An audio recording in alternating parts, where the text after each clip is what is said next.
Le samedi 6 juin, le président de l'Égypte Abdel Fattah al-Sisi recevait un des hommes forts de la Libye, le général Khalifa Haftar.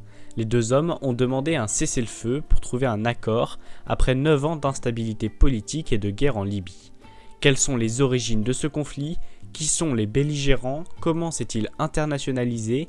Et peut-on vraiment croire en l'arrêt des combats? Élément de réponse dans Il était une fois, la guerre en Libye.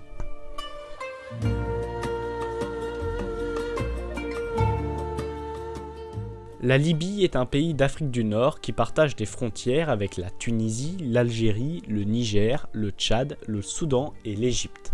Les principales villes sont situées sur la côte méditerranéenne car le sud est dominé par le désert du Sahara.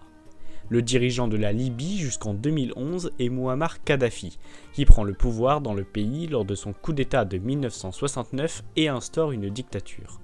Cependant, une révolution éclate lors du printemps arabe, un mouvement de contestation populaire ayant eu lieu dans plusieurs pays arabes au début des années 2010. En Libye, la population souhaite renverser le régime pour mettre en place une démocratie et en finir avec la corruption. Une guerre civile éclate lorsque Kadhafi décide de réprimer fortement les manifestations. Mais ce dernier meurt finalement en octobre 2011 après une intervention de l'ONU et notamment de la France pour soutenir les révolutionnaires. Encore aujourd'hui, le rôle exact de la France n'est pas connu dans la chute du régime libyen et même dans la mort de Kadhafi. Certains journaux comme Mediapart ont publié des informations sur la proximité entre Nicolas Sarkozy, alors président de la République, et Mouammar Kadhafi.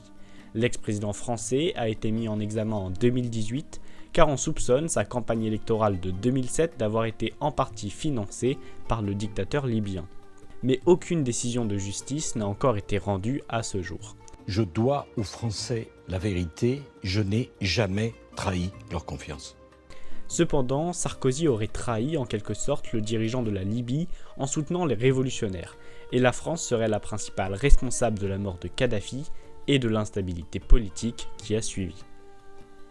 Pourtant, la Libye tente d'abord de se reconstruire politiquement, notamment avec la première élection démocratique du pays le 7 juillet 2012. Les partis libéraux en sortent majoritaires, mais retenez que les islamistes font également un très bon score. Ils forment ensemble le Congrès Général National CGN, qui est une assemblée constituée de 2000 membres. Mais bien qu'une autorité politique soit en place dans le pays, le pouvoir du CGN est faible et il est loin de dominer le territoire.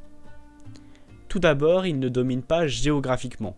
En effet, des affrontements ont lieu dans le sud du pays, entre différentes tribus, notamment des Arabes contre les Toubous, et l'est du pays souhaite être gouverné par un système fédéral pour obtenir plus d'autonomie. Ainsi, le CGN de Tripoli n'est soutenu que par l'ouest et ne domine pas tout le territoire. Ensuite, militairement, car des milices révolutionnaires créées lors de la guerre civile de 2011 continuent de faire le rôle de l'armée. Elles réalisent même des attaques et des assassinats politiques. De plus, des groupes djihadistes de l'AQMI, Al-Qaïda au Maghreb islamique, puis de l'État islamique, s'installent sur le territoire. Le CGN est en plus très vite critiqué politiquement, notamment à cause de la loi de bannissement politique instaurée dans le pays en 2013. Celle-ci prévoit d'exclure de toute fonction officielle les personnes ayant eu des responsabilités sous le régime de Kadhafi. Cela crée des tensions entre les différents partis politiques. Enfin, économiquement, puisque le pétrole est la première ressource du pays. Or, des groupes armés bloquent les installations pétrolières et la production est divisée par 6 entre 2012 et 2013. C'est dans ce contexte tendu que de nouvelles élections sont organisées le 25 juin 2014. Celles-ci doivent élire une chambre des représentants qui doit remplacer le CGN. Cependant, c'est cette élection qui divise le pays en deux encore aujourd'hui. En effet, les partis islamistes perdent l'élection et décident de ne pas reconnaître le vote car ils l'accusent d'avoir été faussé.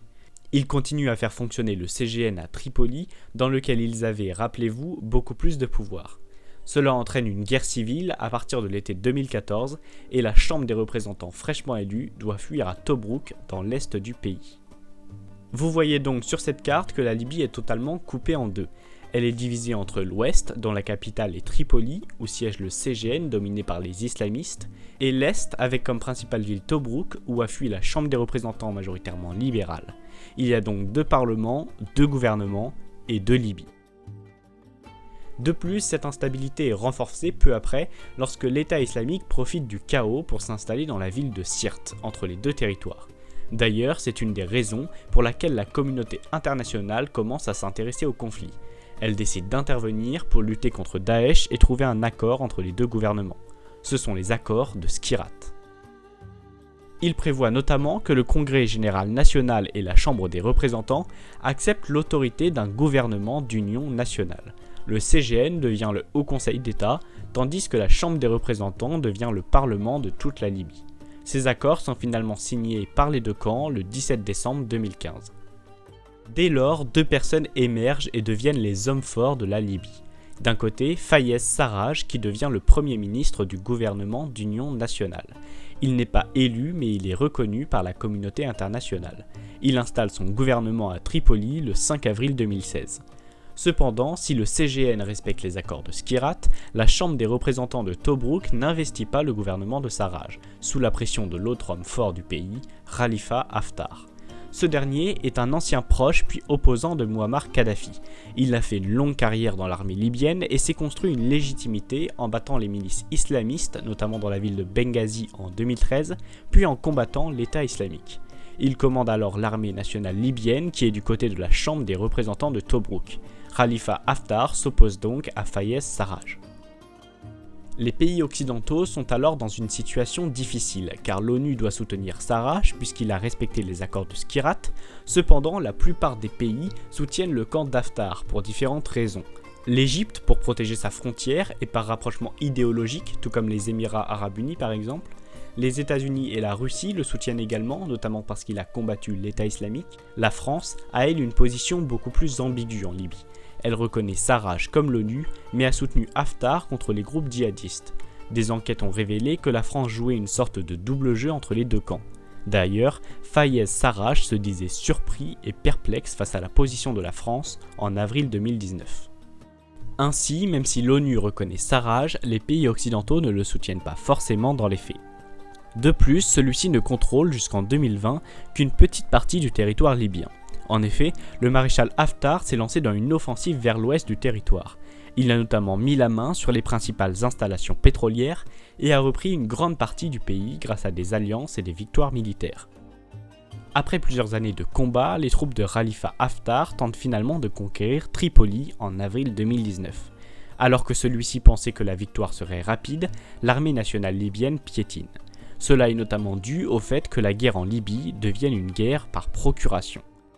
C'est-à-dire que des puissances étrangères s'investissent dans le conflit, qui représente des enjeux territoriaux, pour le contrôle de la Méditerranée par exemple, migratoires, car la Libye est un point de passage et de trafic, ou encore économique, puisque la ressource principale du pays est le pétrole. Sarraj reçoit donc le soutien militaire de la Turquie, ce qui lui permet de résister à Tripoli, et la Russie envoie des mercenaires pour soutenir le maréchal Haftar.